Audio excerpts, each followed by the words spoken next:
It is Tuesday, June 10th, and I wanted to give you an update on where the giant pumpkin plants are at, the patch. There's actually some decent changes in the patch since my last update, so stay tuned. So before I give you an update on the plants themselves, I wanted to show you, because it's been in my last two videos, but I finally did amend this location and the one way over there. Those are the spots in front of my 2177 Ford and my 1931 Turner. And those plants are getting close to reaching this second half of their allocated growing space. So what I ended up doing is after comments in both last videos, some said to get rid of the weeds, knock them out and get rid of them before I amended and tilled everything in. And other comments said to just till all the weeds in.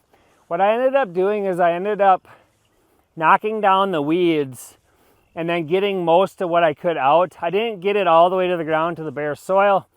Main reason I got the weeds out was my tiller is kind of small and kind of cruddy, and the taller weeds would just get wrapped up in the tines.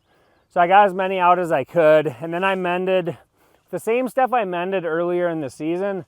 I amended that in this part of the patch as well and tilled it in. So these two spots are done. The spot over by the trailer there, if you can see that, that is not done yet. That is a spot I need to do, but the other two spots took me like 3 hours, and I needed time to work on the chicken coop. So I didn't get around to that yet. But one thing I did want to show you is this is that spot. You can see it here. If you notice, there's plenty of like weeds. It's more of the grass hay that's growing in here, it looks like, along with some of the weeds. But if you notice all around it, there's where I had amended earlier in the season, those weeds over there are just thriving. So I got all three spots that were amended earlier. The weeds there are thriving. So the weeds seem to really like the soil after it's amended, all the nutrients I put in there.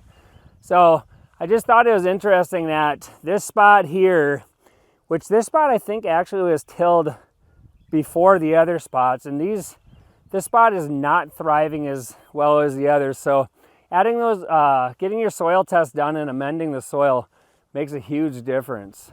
So as we're coming to the 2177 Ford, you see my trailer here. I just spent a while trying to get caught up with weeding ahead of the vines. One thing you'll notice in the past years is I like to let the weeds grow. I know others hate weeds, don't like weeds in their patch at all. I like to let them grow because I think having something in the soil, some roots in the soil, keeping the biology alive and not drying out the soil and letting it fry in the sun, I think that's beneficial. I know the weeds probably steal some nutrients. They probably steal some nutrients from the soil. But I think having the biology alive and well is more important to me. And then when I pull the weeds out, the soil where the weeds were is really nice and fluffy from the weeds being pulled out. So I find it beneficial, but just wanted to mention that. And I'll zoom out here so you can see the plant better, but this is the 2177 Ford. I just kind of stepped it out, and it's about 12 feet long and 12 feet wide. So it is doing well. It's growing well. I was gonna try to get caught up. If you notice on that side over there, I'm way behind on burying vines. But I was gonna try to get caught up here this morning, but it's kind of cool out. And I've seen a couple posts recently of people trying to move their vines while it's cool out and they've snapped them. So I decided to just get the weeding done for now. And I'll come back, I don't know, maybe later today. It's supposed to be close to 80.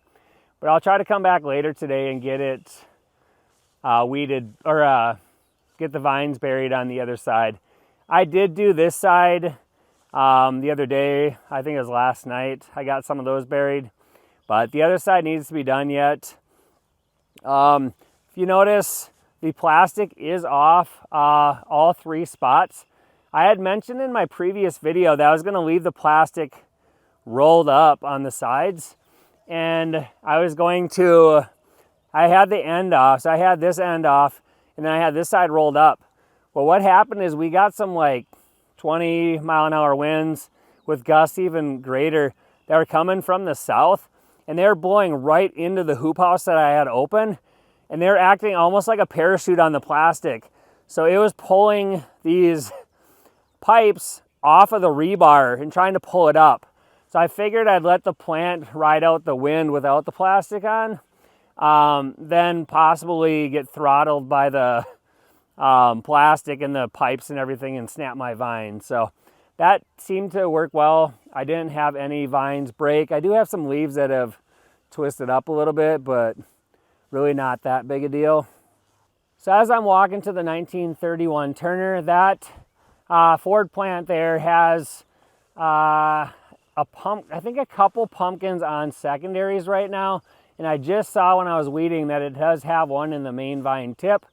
I haven't counted secondaries yet, but it might be one that I actually end up pollinating. So this is the 1931 Turner. It's hard to tell from camera, but it is also about 12 feet wide, 12 feet long, and it is growing really well. This one also has a pumpkin in the tip. It might be a little bit ahead of the Ford plant, but I counted it out and it should have about 20 secondaries behind it.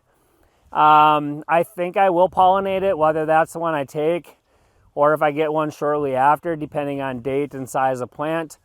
But we'll see when it ends up opening and where we're at with things. But there are a couple of the leaves that have flipped over in the wind. But that's very minor for the wind we had. But yeah, so here is the 1931 Turner from the front and the back, the side, I guess. I feel like I just buried the vines on these as well, but it looks like I could probably do another node, leaf node on each vine. One thing I do is like the day in advance or whenever I get around to it, since I can't really plan it out that much because I don't have a lot of extra time. But what I do is I end up popping the tertiaries off the secondaries a day before I bury. So if I had time to bury right now and there's tertiary still on there, I won't bury it until the next day, because I want to let, when I pop those tertiaries off, I want to let the vine heal a day before I put dirt over them. For those of you that aren't growers and maybe don't know this, but tertiaries are the vines that come off the secondaries. So you have your main vine that goes length of the plant, and then off the vines that grow off the main vine, those are your secondaries. Those are the ones we keep. We keep the main vine and we keep the secondaries. And typically we take all the tertiaries off unless we're trying to fill in extra space. But the tertiaries are the vines that grow off the secondaries. So we take off the tertiaries just to kind of keep airflow going through the plant. It doesn't become a big mess of a plant. So just wanted to mention that for those that aren't growers. I do also have a question for growers. The first 3 years, I think, I took the tendrils off every spot. So I took every tendril off my plant because I thought it was a waste of energy. And then I heard somebody say that they don't take tendrils off because basically you get a tendril like zigzagging on the plant with the leaves because they go every other side of the vine. And those tendrils hold the plant down from tipping, and they don't get leaves or their vines to roll in the wind. And so last year I did not take any of the tendrils off, and I did not have the vines roll like I've had in the past. Just curious if people take the tendrils off or if they leave them on, and if they think that if they leave them on, do they think they're losing out on growth because of that? So we're at the 1970.5 Turner on the right and the 2190 Bledsoe on the left. One thing I've noticed with this one is I've talked about how I thought the plastic was pretty crappy on this plant. It seemed like it was, or on these plants, this hoop house. thought it was kind of restrictive. Once I took the plastic off, these plants seem to have taken off. If you notice where the T-post is there, that would have been the end of the hoop house.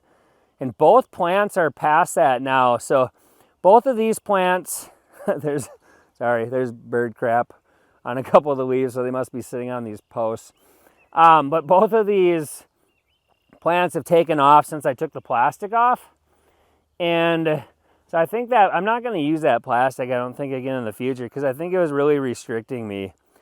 But these are the two plants. I think the next video you'll see, I will most likely, maybe even later today, will most likely have one of these plants out of here.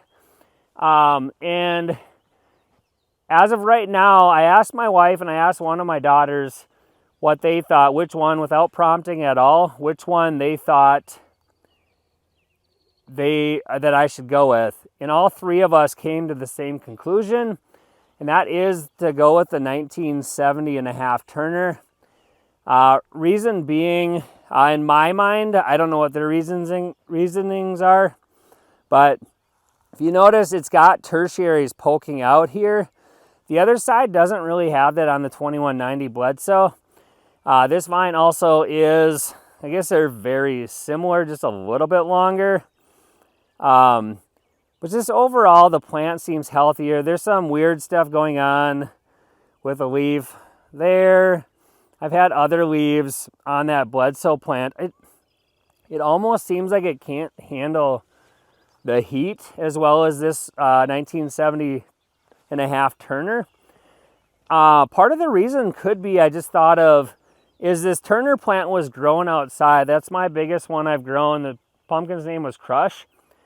But this Bledsoe plant was grown in a greenhouse last year, and maybe that's part of the reason it isn't as suited for the heat or this direct sun. I'm not sure if that's the case, but I just think the Turner plant looks a little healthier. So hopefully Brad, hopefully Brad's not upset that I'm gonna cut his plant out. He probably doesn't even watch my videos, so if you feel like it, Chad, you can tell him. So I'm down by our horse barn. I just wanted to show you a project that I've been working on weekends and taking off work. Just like right now I'm off work. I took a few hours off today so I could focus on catching up a little bit with the giant pumpkins, and so I could work on this. But in a previous video I said we were getting ready for chicks for the first time ever.